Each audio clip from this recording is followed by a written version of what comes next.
Bonjour. Merci de nous recevoir aujourd'hui dans votre belle ville de Grasse. Et, écoutez, je vous laisse vous présenter rapidement ce que vous faites aujourd'hui à Grasse et puis comment vous en êtes arrivé là, vos convictions d'élus locaux. Merci et merci de me recevoir dans votre émission. Je suis très heureux de vous présenter la ville de Grasse qui a une stratégie territoriale qui est assumée.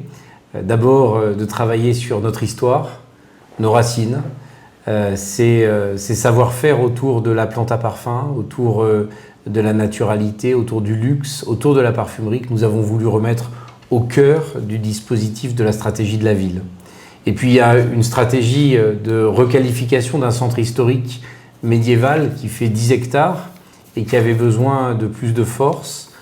C'est ce que nous avons mis en œuvre depuis maintenant quelques années avec une démarche rue après rue, quartier après quartier, de requalification de notre cœur de ville avec des dispositifs en rue qui ont été après coordonnés par le dispositif Action Cœur de Ville qui nous a permis, là où tous les dispositifs étaient éparses, de les rassembler dans une seule et même stratégie. On a consolidé cette stratégie de cœur de ville avec la volonté de faire de Grasse une ville étudiante, avec un campus universitaire qui est apparu il y a maintenant 3 ans en arrière et qui va se développer avec un campus 2 qui sera ouvert l'an prochain.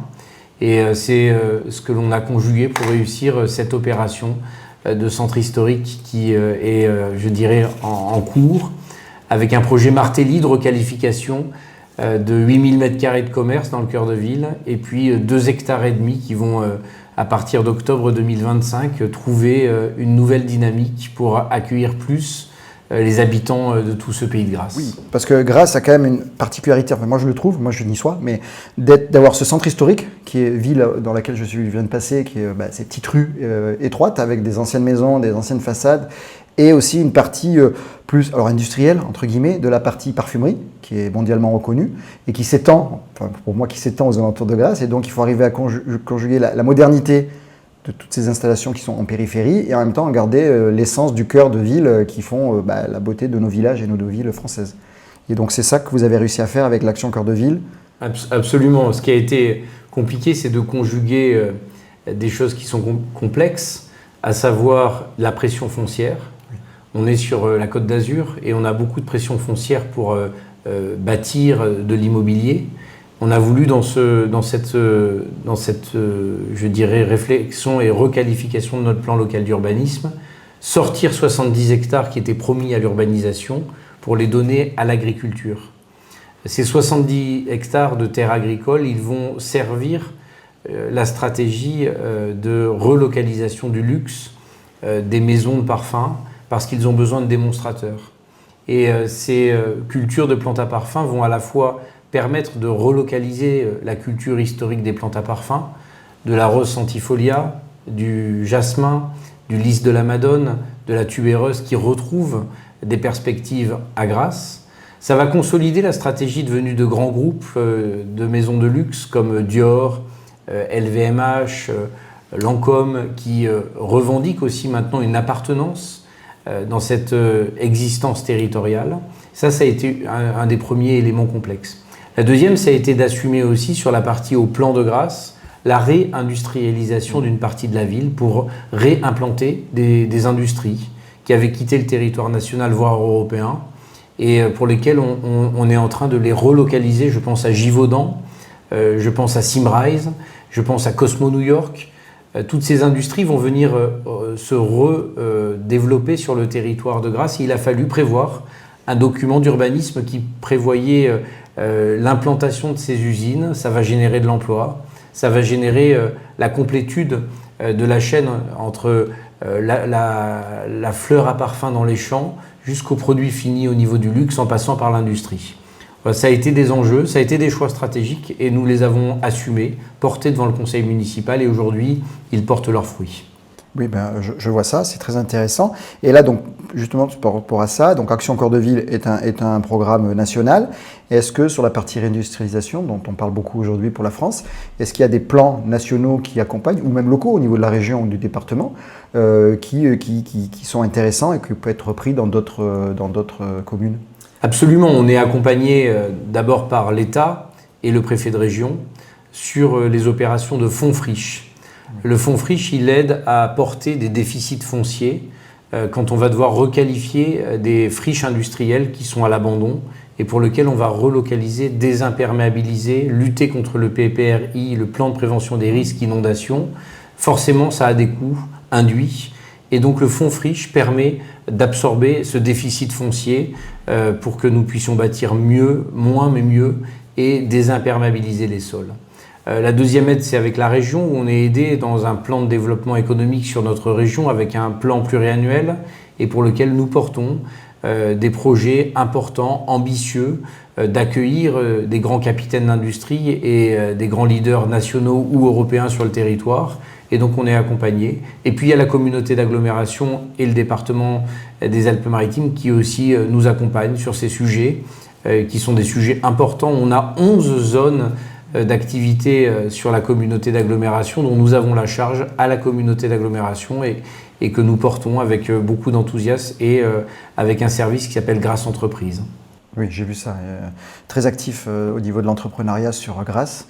Ça va nous faire la transition pour la partie, je ne vais pas dire écologie, mais environnementale, puisque vous venez de dire que 70 hectares qui étaient censés être urbanisés sont repartis sur plutôt de l'agriculture, ce genre de choses. Quels sont aujourd'hui les enjeux du bassin grassois ? Vous avez parlé tout à l'heure des inondations, mais on est aussi sur la Côte d'Azur avec du manque d'eau. Voilà.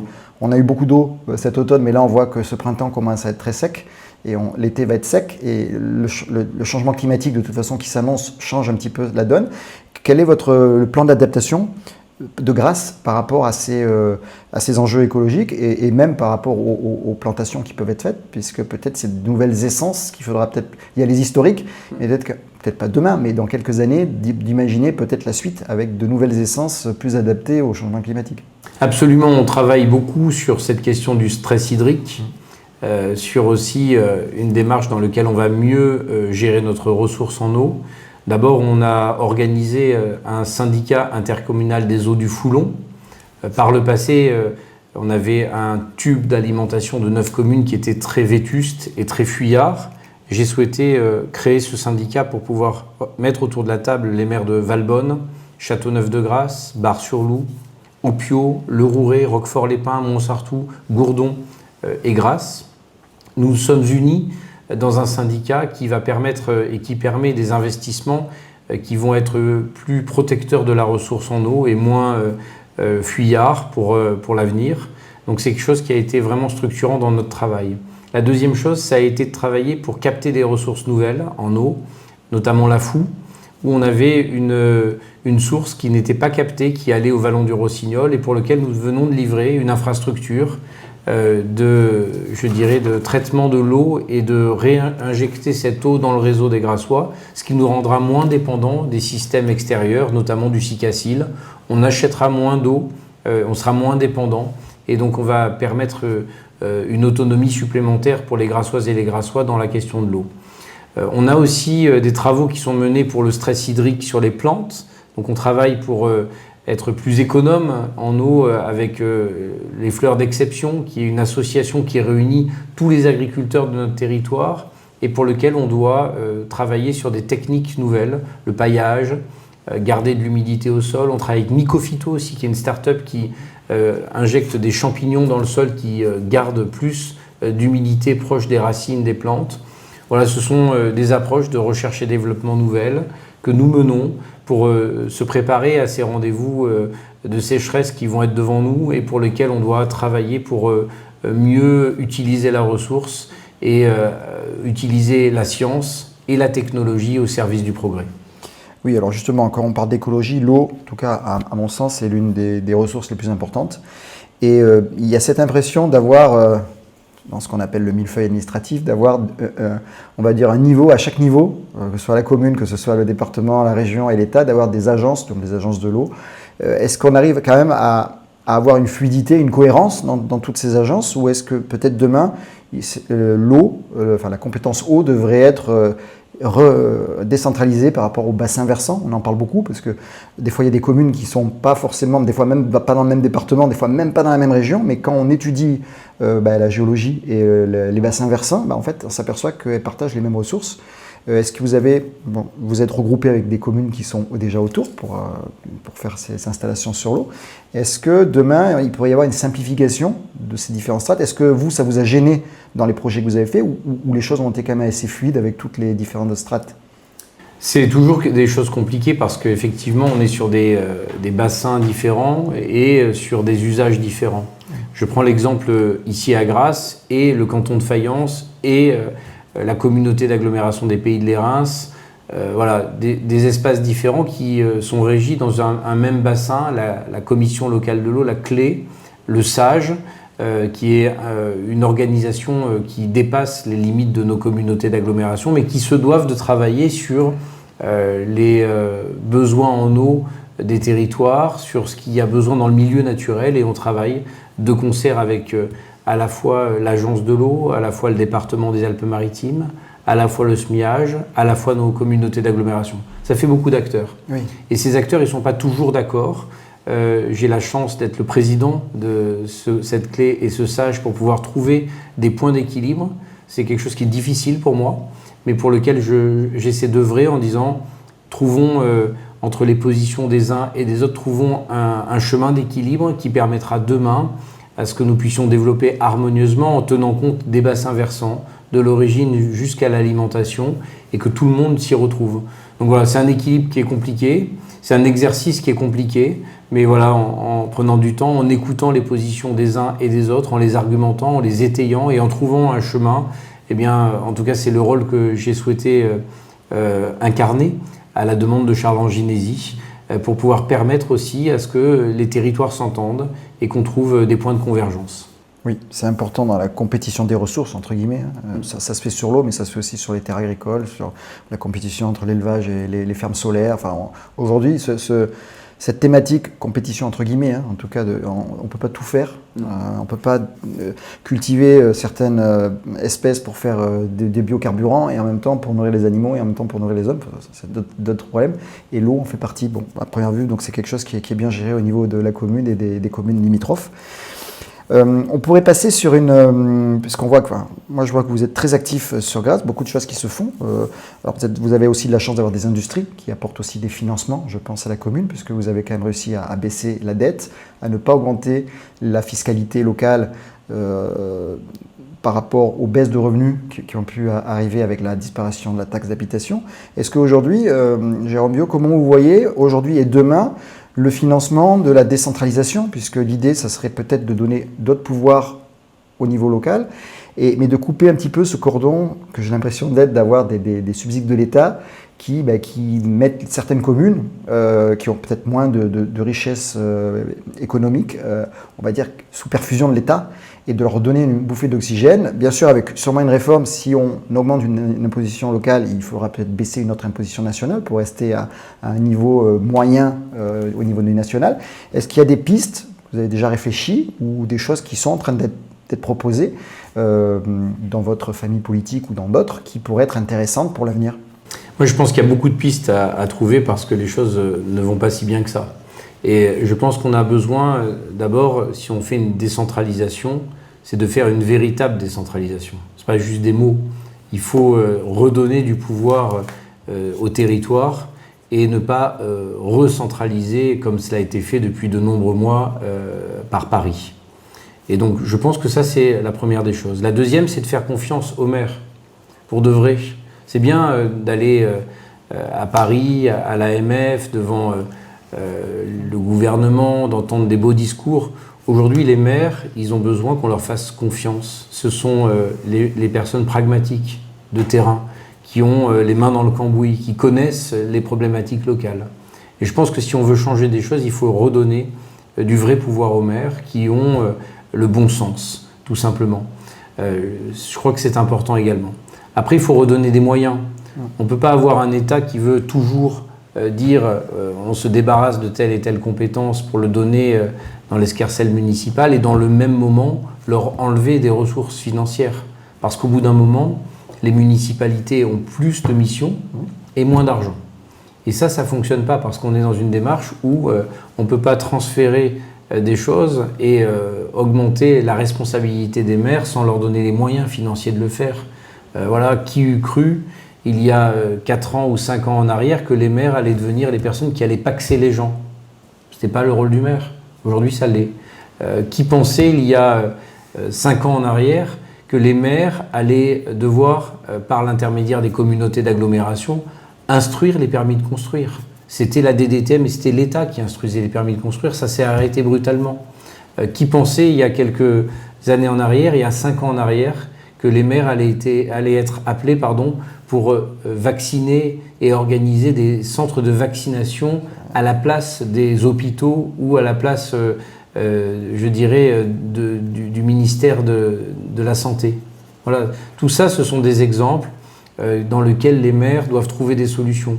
Aujourd'hui, les maires doivent s'organiser pour avoir des polices municipales qui sont multipliées par 2, par 3, par 4, parce qu'il y a un désengagement de l'État sur le régalien, sur le rôle premier de l'État qui est le régalien en termes de police, en termes de sécurité. Et les maires sont obligés de muscler leur police municipale devant des moyens qui sont de plus en plus faibles, consacrés à la police nationale ou à la gendarmerie. Et ça, c'est une vérité aussi. Donc voilà, si on veut véritablement changer les choses, je crois qu'il faut refaire confiance plus encore aux maires. Je pense aussi qu'il faut avoir le courage de réformer des lois qui, à mon sens, sont contre-productives. Je pense notamment à la SRU, qui oblige des maires à produire des contingences, des pourcentages de logements sociaux sous peine d'amende lourde. Pour grâce, c'est 1 200 000 euros de pénalité, et pour lequel, aujourd'hui, nous ne voulons pas produire tous les logements sociaux qu'on nous demande de faire parce qu'on n'en a pas la possibilité, parce qu'il y a une zéro artificialisation nette qui est demandée, parce qu'on doit respecter, je dirais, de la désimperméabilisation des sols, parce qu'on veut protéger notre environnement et on ne peut pas répondre à des règles qui sont tout et son contraire. On ne peut pas avoir d'un côté un État qui nous dise vous devez produire plus de logements sociaux, on vous prend 1,2 million de pénalités parce que vous ne le faites pas, et un État qui nous dit vous devez moins perméabiliser les sols parce qu'il y a la zéro artificialisation nette qui vous gagne. Ça, ce sont des injonctions contradictoires. Et donc il faut réformer ça. Il faut avoir ce courage-là. Ça ne fonctionne pas. Et il vaut mieux le dire que faire semblant. Et je crois qu'aujourd'hui, on est dans ces injonctions contradictoires de l'État où il y a besoin de repenser ces sujets. On peut, à mon avis, encore s'adosser et travailler avec les maires en les écoutant et en écoutant leur bon sens du quotidien. Oui, et c'est ce que vous dites, moi je le ressens en travaillant sur tous ces sujets, je travaille sur l'environnement, le social, l'économie, par la vision souvent en silo et verticale, c'est-à-dire que vous dites on fait une ZAN mais on la fait sans réfléchir aux impacts qu'il peut y avoir sur le logement social ou sur d'autres choses, on fait des ZFE sans forcément réfléchir sur les problématiques, enfin, des fois on met la charrue avant les bœufs, le ZFE c'est souvent une très bonne idée qui va sûrement se répandre, mais il faut que les véhicules propres soient là, que les aides soient bien ciblées, et toutes ces choses-là, c'est ce que vous avez dit. Sur le logement social, je vous enverrai, j'ai fait un rapport, parce qu'en ce moment, il y a une commission entre un sénateur et un député à la demande de la ministre du Logement sur justement un petit peu réformer tout ça. Et moi, j'apporte une idée novatrice plutôt d'avoir le logement qui est social, c'est plutôt d'avoir, on en reparlera une prochaine fois, d'avoir le ménage humain qui soit aidé socialement. Et comme ça, on n'affecte pas le social à un endroit, parce que de dire il faut construire 26% déjà, pour moi, condamner 26% d'une population d'un pays à être dans le logement social, ça me paraît un peu aberrant. Et ensuite, là, on le fixe. On l'a vu avec les problématiques de sortie des logements sociaux, parce qu'à un moment donné, les revenus peuvent évoluer et les gens sont toujours dans les logements sociaux, donc ils bloquent les autres logements. Donc en fait, c'est d'attacher la partie sociale au foyer, qui pourrait se loger dans le diffus, avec les aides qui vont avec, et abandonner ce côté logement social, comme le font certaines villes comme Vienne. La ville de Vienne a beaucoup de logements, ils ne sont pas sociaux forcément, c'est du diffus, il peut y avoir des ingénieurs et en même temps des personnes qui arrivent d'autres pays, mais qui sont dans les mêmes ensembles. Personne ne sait combien paye de loyer chacun, parce que les mairies compensent. Voilà. Donc ça, c'est une autre idée. Je vous enverrai le rapport, si vous avez le temps de le lire. En tout cas, je le ferai ressortir. Dernier point, ce que vous avez dit justement sur la décentralisation et des moyens, sur les permis de construire. On trouve qu'il y a une pression foncière aussi et très peu de permis délivrés. Alors pour tout un tas de raisons, peut-être la hausse des taux à une époque et puis des problématiques de normes dans la construction. J'ai déjà interviewé un promoteur immobilier qui expliquait toutes ces problématiques-là. Mais est-ce qu'aujourd'hui, il n'y a pas aussi ce problème, puisqu'il n'y a plus de taxe d'habitation, on peut la nommer aujourd'hui, qui permettait à un maire, lorsqu'il y a un projet arrivé sur son bureau de 60 logements, pouvait calculer un budget annuel de rentrée de ressources qui lui permettait justement de calculer la taille des services publics à mettre autour, parce que des nouveaux logements dans votre ville, c'est c'est des nouvelles places en école, c'est des nouvelles infrastructures, c'est de la distribution d'eau, enfin c'est tout ce que vous savez, et il n'y a pas les moyens qui viennent en face, à part la taxe foncière, mais qui aujourd'hui est à des niveaux qui peuvent être aussi la problématique aujourd'hui du désamour des Français sur l'investissement foncier. Est-ce que vous pensez que cette rupture entre le fait de demander aux maires d'étudier des permis de construire qui vont leur rajouter de la charge de service public sans avoir cette, on pourrait appeler comme on veut, mais ces revenus qui étaient attachés en fait au logement et qui en fonction de la taille du logement et des revenus des Français permettaient de financer tous ces services locaux? Oui, je pense que c'est un vrai sujet. Le sujet de suppression de la taxe d'habitation, de la non-compensation de cette taxe d'habitation, et surtout derrière, j'ai envie de dire, ce qui est visé, c'est de priver la dynamique fiscale. Parce que quand vous gelez des poches financières et que vous ne comprenez pas demain la croissance des territoires, eh bien vous aseptisez la dynamique fiscale sur le territoire. C'est ce qui a été tenté dans les fonds de péréquation. Quand on voit que sur les droits de mutation des départements, on a une volonté de certains de dire on va faire des fonds de péréquation et on va caper la question de la dynamique de ressources fiscales des départements, il y a une volonté de geler, je dirais, les dynamiques fiscales. Et ça ne va pas encourager après les territoires à être performants. Et donc je pense que c'est une erreur. C'est pareil pour la taxe d'habitation dans laquelle on compense en dessous de ce qui était par le passé, mais on perd les dynamiques fiscales sur les territoires. Et je crois que c'est une grave erreur. Parce que quand vous renfermez tout le monde dans des volumes d'argent qui sont quantifiés, vous perdez les potentialités d'un territoire à être performant et à attirer davantage. Vous enlevez, je dirais, la volonté aussi des élus d'aller vers de la dynamique parce qu'effectivement, on n'a pas forcément plus de moyens et on doit gérer plus de services, plus de centralité, plus de demandes sans avoir en retour et sur le territoire la dynamique fiscale qui va vous permettre de mettre en œuvre les projets. Voilà, je pense que c'est encore une forme de recentralisation, une manière d'aseptiser l'autonomie des élus sur le terrain, et je trouve que c'est préjudiciable et que ça va dans le sens inverse de ce que je pense au niveau de mon positionnement et de mon engagement politique à droite. Je pense qu'on doit laisser le maire gérer sa commune, on doit laisser la capacité à développer ou non sa commune en fonction aussi de ce qu'il a promis devant le corps électoral. On ne peut pas tout rationaliser, tout aseptiser parce qu'on perd la compétition des territoires et on essaie de tout aseptiser et de tout thésauriser. Voilà. Et je pense que c'est une erreur, à mon sens. Oui. L'avenir nous le dira, mais effectivement, aujourd'hui, il y a beaucoup de discussions autour de ces sujets-là et qui arrivent comme une évidence aujourd'hui, sur les problèmes de financement des communes et des collectivités locales. On pourrait passer sur une partie qu'on peut appeler cohésion sociale, accès aux services publics, sécurité aussi. Vous avez parlé de police municipale. Je pense que Grasse, aujourd'hui, vous allez nous en dire plus, mais je pense qu'une ville qui est quand même assez sécurisée, enfin qui paraît sécurisante. Vous avez une spécificité aussi d'avoir une prison sur la commune, si je ne me trompe pas.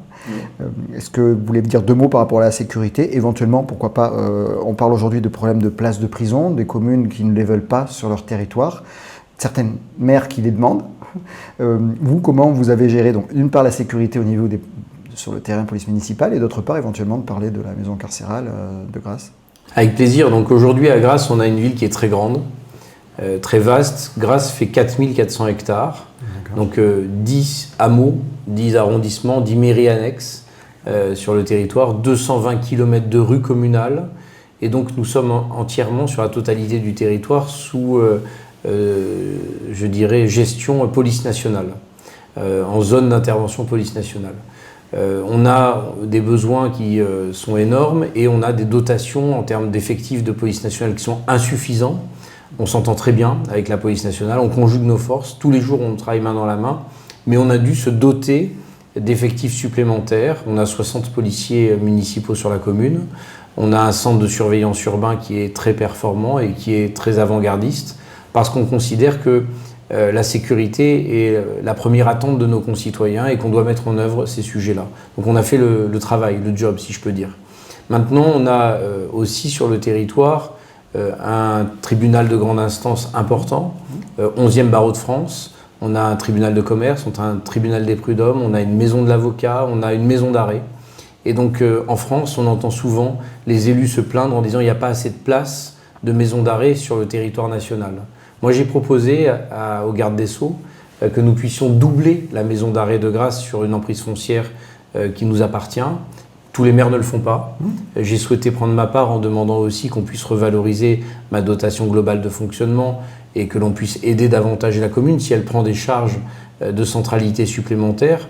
Aujourd'hui, je n'ai pas eu de réponse encore favorable à cela, malgré le fait qu'on voit tous les jours les problèmes qu'il y a au niveau national du manque de places de maison d'arrêt. Moi, je propose, et je réitère encore devant vous et dans votre émission et devant votre caméra, le fait qu'on propose au garde des Sceaux tout simplement de doubler la capacité de place à la maison d'arrêt de Grasse et d'en absorber la difficulté, mais aussi de renforcer la ville de Grasse avec un établissement supplémentaire. Voilà. En tout cas, il faut que tout le monde prenne sa part.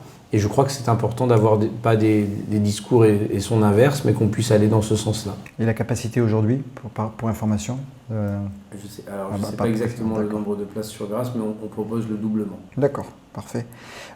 Juste revenir à tout à l'heure, j'ai oublié une question qui me tenait à cœur, c'était que vous avez mis en place le permis de louer. Oui. Parce que ça peut faire peur aujourd'hui aux bailleurs.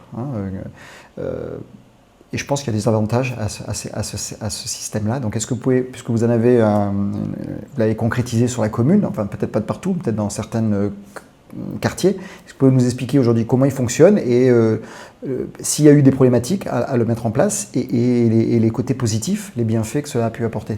Oui, on a eu des problématiques à mettre en place ce permis de louer parce que ça vient changer des habitudes. On l'a mis en place sur un périmètre qui est très délimité du centre historique. Et dans ce périmètre, on avait de l'habitat indigne, voire insalubre, depuis l'après-guerre. Et donc, quand on vient mettre ça en place, mécaniquement, ça vient changer un certain nombre d'habitudes où certains propriétaires se disaient je ne vais pas mettre des investissements dans cet appartement de la vieille ville qui vaut rien, je logerai qui je peux bien y loger, et puis ça contribue à avoir de l'habitat indigne, de l'habitat insalubre, de l'immigration clandestine et des situations dans lesquelles l'immobilier périclite. Ça, c'est pendant des décennies ce qu'on a vécu à Grasse dans le centre-ville. Donc nous, on s'est dit, on va mettre en place un permis de louer dans lequel on va aller visiter chaque appartement avant la mise à bail. Et ça a eu, bien sûr, des effets très positifs, des difficultés parce qu'on a détecté des choses. Des appartements où il n'y avait pas de toilettes, où les toilettes étaient sur le palier. Des appartements où il n'y avait pas de détecteur incendie, des appartements où il n'y avait pas de garde-corps, des appartements où il n'y avait pas de cuisine, des appartements où il n'y avait pas d'isolation. Donc voilà, on détecte des choses. Mais c'est aussi comme ça qu'on va changer. Donc c'est peut-être difficile au départ, on est peut-être contesté ou combattu par certaines personnes qui ne veulent pas voir changer les choses. On avait des gens qui logeaient sciemment des personnes dans des situations inqualifiables. Nous voulons combattre ça. Et nous voulons faire changer à la fois l'habitabilité du centre historique, la population aussi qui vit dans le centre historique pour accueillir une jeunesse étudiante qui vient étudier à Grasse et qui doit pouvoir se loger dans des conditions dignes. Voilà, quand on a des jeunes filles qui viennent de Bordeaux, de Nantes, de Rennes, pour écouter des enseignements sur des écoles de commerce, des écoles de luxe, des écoles de parfumerie, et qui ne peuvent pas se loger parce que les appartements ne sont pas au rendez-vous, il faut se poser ces questions-là. Et nous avons fait ce travail, nous l'avons assumé. Je crois que dans ce permis de louer, 100% du conseil municipal valide la démarche que j'ai proposée. Tout le monde vote pour. Et je crois que qui pourrait voter contre le fait d'améliorer l'habitat du centre historique. Après, on a eu une politique aussi volontariste, je dirais, de requalification des façades. Et sur 45 élus du conseil, 44 votent systématiquement pour. Une personne systématiquement s'acharne en disant « nous n'avons pas aidé les propriétaires privés ». Moi, je pense qu'il faut accélérer le processus d'aide pour justement accélérer le processus de requalification de ce centre historique qui en a tellement besoin. Oui, parce qu'en plus, Grasse, en plus d'avoir une industrie riche et aussi une destination touristique importante. Absolument. Et effectivement, dans les destinations touristiques, c'est toujours plus agréable c'est une vitrine en fait. Hein. Oui. Et ce que la commune investit effectivement aux côtés des propriétaires, on l'investit pour le rayonnement et il vaut mieux avoir des photos qui font le tour du monde avec ce que vous avez fait là dans les rues avec tous les petits parapluies, c'est pas les façades, mais c'est ça, il y a de l'eau, il y a des brumificateurs, elle ne marchait pas tout à l'heure quand je suis arrivé, mais voilà, c'est des choses comme ça qui marquent les esprits et qui font que la France est quand même une destination, je crois qu'on est les premiers avec l'Espagne, enfin on n'est pas loin avec l'Espagne en destination européenne, même mondiale, et Grasse est connue aussi pour ça, capitale mondiale du parfum, c'est ça ? C'est vrai. Et on en est fiers. Je pense que toutes les personnes, en général sur la Côte d'Azur, tout le monde est un peu chauvin de son coin, Cannes, Nice, mais il y a des choses qui mettent d'accord tout le monde. À Nice, on est tous d'accord avec le festival de Cannes, on est tous d'accord avec la parfumerie à Grasse, il y a des choses comme ça. Le carnaval de Nice, je pense que les Grassois ou les Cannois en sont fiers aussi. Donc on a quand même cet équilibre dans nos communes.